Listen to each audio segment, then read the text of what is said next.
Hindi mo na kailangang pumunta ng Palawan o Siargao para lang ma-experience itong napakagandang view na dito mo lang matatagpuan sa Tinago Island. Hello mga kaukay, ito na nga yung araw na pupunta kami ng Tinago Island. Bali dito kami nagtapok-tapok sa apartment. Kami na muna 5 ang magkasama ngayon dahil yung iba naming mga kasamahan ay nandun sa Silo. Yung mga pagkain kasi namin ay doon na nga namin niluto sa bahay nila Kayoy sa Silo. Kasama nga pala namin ngayon ang ate ni Food Panda Rider. Kasama nga rin pala namin ngayon itong best friend kong si Sir Ednil. Pati na rin pala itong si Sir Real Bacasnot TV. Di ko nga alam na habang nag-uusap-usap kami, pinipicturean pala ako ni Ednil. Anyways, luto na rin naman yung mga pagkain at natapos na nga nilang ma-prepare. Kaya nakapag-desisyon nga kami na bumiyahe na kaagad. Medyo malayo pa kasi ang Taganaan kaya malayo-layo pa nga yung babiyahiin namin. Nagdasal nga pala muna kami bago kami bumiyahe. Dito na lang din kami dumaan papuntang Iskalon dahil mas malapit nga dito papuntang Taganaan. Mahaba-haba nga lang talaga yung rough road na madadaanan dito. Meron naman ding highway na daanan papuntang Taganaan pero mas pinili nga namin dito na dumaan. Huminto nga lang pala kami dito saglit dahil nagpagasolina yung isa naming kasama. At eto't nakilala pa nga kami ni Ma'am. Shoutout po sa iyo Ma'am. Maraming salamat. Napakainit nga ng panahon ngayon kaya naman naawa ko dito sa best friend ko. Miss kay Lagum pa, masamot na noon ka Lagum. Kaya pinahiram ko na lang din sa kanya yung shawl ko para nga may pantabon siya. Para Siargao.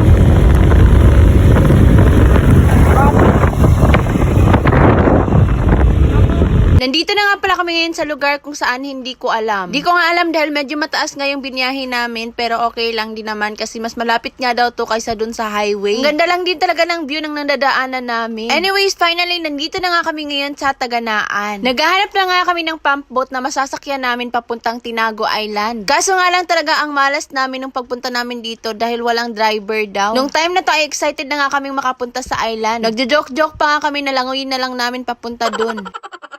Ang saya ko nga dahil nakulayan itong plano namin ngayon. And thankful, blessed to have you as my companion in life. Nakakatuwa nga tong best friend ko dahil thankful nga daw siya na nakasama siya sa mga gala namin ngayon. Bago nga pala nangyari itong video na to ay nawala nga kami kanina. Ang dami na kasi naming napagtanungan hanggang sa doon na nga kami napadpad sa may dulo. Buti na nga lang dito at meron naman palang babiyahe papuntang Tinago Island. Kaso nga lang yung pump boat ay babiyahe pa nga lang daw papunta dito. Kaya't naghintay na lang din kami ng ilang minuto. Nung unang pumunta kami ng Tinago Island ay doon nga kami sumakay sa may pier. Pero ngayon ay dito kami sasakay dahil nga medyo malapit lang din tapos makakasave pa kami sa pamasahe. Mga alas 11 na nga pala ito ng tanghali. Excited na nga kaming makapunta doon sa island mismo. Kadalasan nga din pala sa mga kasama namin dito ay mga first time nga lang din nilang makapunta doon. Kami kasi ay pangatlong beses na naming makakapunta doon. Pero kailan may hindi kami magsasawang magpabalik-balik doon dahil talaga namang napakaganda ng view. Maiwan na nga ang lahat, wag lang talaga ang tanduay nitong si Junel. Finally, after ng pagkaligaw namin kanina ay babiyahe na nga kami ngayon. Mabuti na nga lang din talaga at umayon naman ang panahon ngayon dahil napakainit nga ng panahon. Bali, 10 kaming lahat na pupunta doon. Mabuti na nga lang at malaki nga itong pampot na nasakyan namin tapos may atop pa. Kaya hindi na kami maiinitan. Ayan at napakagandang pagmasdan nitong dagat na para bang nagsasabing maligo ka na Marjorie. Syempre mamaya ay maliligo na nga ako. Kasi kada magdadagat nga kami hindi ako naliligo. Sa mga magtatanong nga pala, ang pamasahe nga pala namin sa pump boat ay nagkakahalagang 120 pesos per head. And finally, nandito na nga kami ngayon sa Tinago Island. 2 years na nga ang nakalipas nung last time na makapunta kami dito. Pero mas gumanda at umayos na nga siya kumpara nung last time na pumunta kami dito. Yun kasi yung after Odette na time. Itong si Jonel nga, maiwan na daw ang lahat, wag lang talaga daw ang tanduay. Bising-busy nga ang iba sa pagdadala ng mga pagkain. Habang siya ay tanduay nga lang yung bit-bit niya. Kaya't ayun na, utusan ko siyang videohan na lang ako. Hay anay mo mga kamangyan. Mga kawander, Pagkarating nga lang namin dito ay kaagad na rin silang nagsugba. I mean naghaling di ay kay grabe nagadod kagutom ani na time. Magsusugba pa kasi sila ng isda at saka ng karne. Kaya habang nagsusugba pa nga sila ay umalis na muna kami. Nanibago nga kami dito dahil nga dito ay meron ng extension sa area na to. As in wow na wow talaga, napakaganda talaga dito. At kitang-kita naman na napakalinaw din talaga ng tubig. Di pawikan. Dali, isa-isa. Oh, di pawikan kunulab. Adto pawikan no adto. Dali, alam. Dali lang, ito pawikan ito. Makakuha ka na ito dito lang. Haman. Adto rang pawikan no.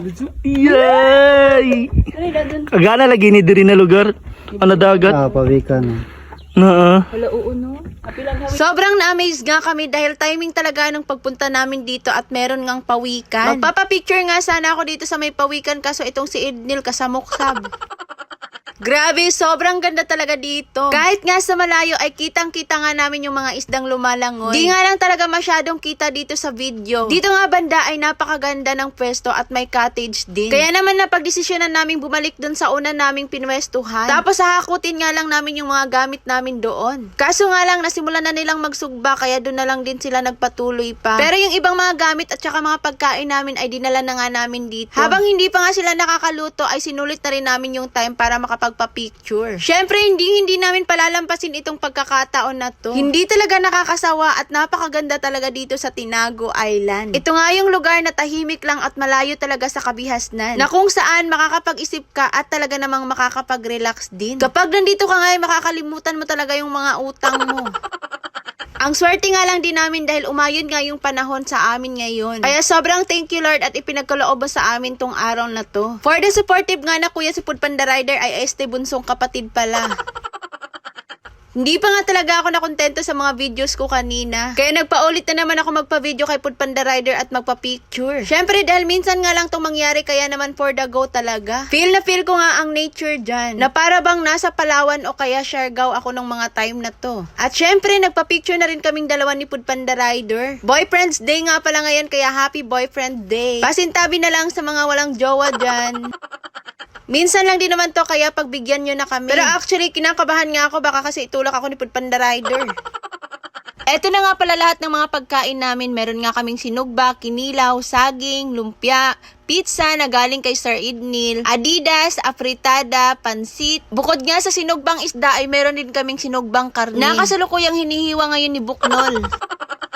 Pero actually, ang tagal nga niyang matapos maghiwa kaya naiinip na kami. Gutom na rin talaga kami ng mga time na to. Kaya yun, si Food Panda Rider na nga ang nag-continue at natapos na rin sa wakas. Happy birthday to you. Wala namang may birthday pero naisipan nga lang namin kumanta. Wala na ngang patumpik-tumpik pa at kainan na nga. Habang kumakain nga kami, nakita nga namin tong isda na malaki. Ang sarap nga nitong hulihin tapos ihawin. Pagkatapos naman namin kumain ay naisipan nga namin na maligo na. Meron ngang mga life jacket dito. Kaya't kumuha na rin ako. Masarap lang din kasing magligo-ligo tapos naka life jacket. Para hindi nakakapagod maglangoy-langoy. Tapos na nga kaming lahat sa pagkain at itong si Sir Ednil hindi pa nga natatapos. Nagsimula na nga ring magtagay itong mga parahubog. Tanduay nga lang sa kalam. Sa mga pagbilang ay Bilang tinago. Woo! Anak na. 1, 2, 3. 4, 3, 2, go. We love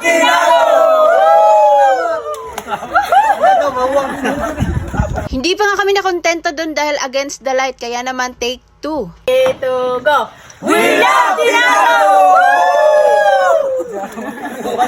Ang saya nga lang din talaga namin na nakulayan nga namin tong araw na to. Akala kasi namin na hindi na naman matutuloy. Alam niyo na kapag pinaplano talaga, madalas na do-drawing. Sina Food Panda Rider at Saril nga ay sumakay dito sa bandong. Naiinggit nga ako dahil hindi nila ako sinama. Gusto ko rin kasing ma-experience yun. Kaya't kaagad na nga akong nagsuot ng life jacket. At ayan, nakasakay na nga ako. Nakakatakot nga lang sumakay dito sa bandong dahil feeling ko matataob kami. Napakalalim pa naman ang tubig pero okay lang din naman dahil may life jacket naman ako. Sayang nga lang talaga nung time na to at hindi nga ako nakapagdala ng cellphone. Natatakot kasi ako baka kasi malaglag. Lumibot nga pala kami dito sa may bukid. Napakaganda nga rin ng view ng napuntahan namin. Meron din naman kaming GoPro na dala dahil meron ngang GoPro si Sir Bacasno TV. Kaso nga lang hindi malinaw yung pagkaka-video ko. Hindi ko na kasi na-check dahil nga yung focus ko yung bandong lang baka kasi tumaob. Pagkatapos nga namin ay sinubukan nga rin nila. Lumibot nga rin pala sila doon sa bukid. Gusto ko na ngang maligo pero gusto ko ring ma-experience na tumalon na muna dito. Pero medyo natatakot nga ako dahil medyo matayog nga rin kasi. Sige na. Ayaw pang anlam. Ayaw pang. Ayaw, labahag. Mabalik na. Hanggang sa napilitan na nga akong tumalon.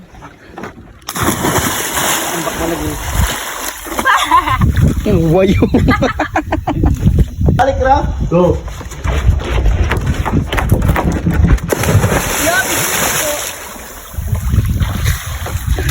Princess Bea. Malalim kasi talaga dito, buti na nga lang at may life jacket naman. Marunong din naman akong lumangoy, kaso nga lang madali lang akong hingalin. Kaya mas minabuti kong mag life jacket talaga. Kapag magre-rent nga pala dito ng life jacket, ito ay nagkakahalagang 50 pesos lang din naman. Nakalimutan ko nga din palang sabihin sa inyo yung entrance fee dito. Ang entrance fee nga pala ay nagkakahalagang 150 pesos per head. Tapos ang cottage naman ay nasa 400 lang. Tapos kahit saan mo gusto na pwesto ay pwede. Nahigpitan nga ni Sir Idil yung pagkakatali sa kanyang life jacket kaya nagpatulong nga siya. Dito nga sa pinagpwestohan namin ay medyo uminit nung time na to. Kaya talagang sumilong na muna kami dito sa may gilid. Disney princess na mo. Nagluya. Nagluya. Nagluya.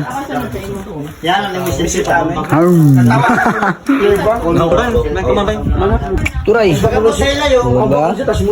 Gwapo ni David.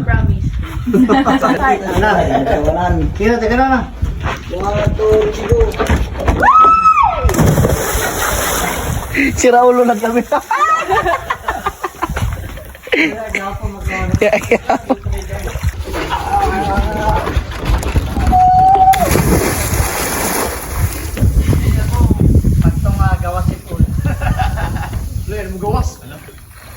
Nawaya ka. Ginanahan na nga akong tumalon ng tumalon, kaya naman hindi lang pang isang beses akong tumalon, kundi pangatlong beses na nga ngayon. Pero take 2 na muna dahil naunahan ako ng takot ko. Ato, ready go.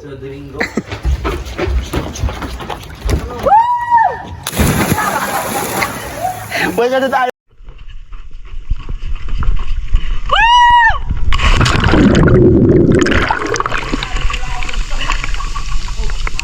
Wala talagang imposible kapag tinry mong kalabanin yung takot mo. Dahil yung kaninang takot na takot nga ako, ngayon ay nako, ginanahan na nga akong tumalon.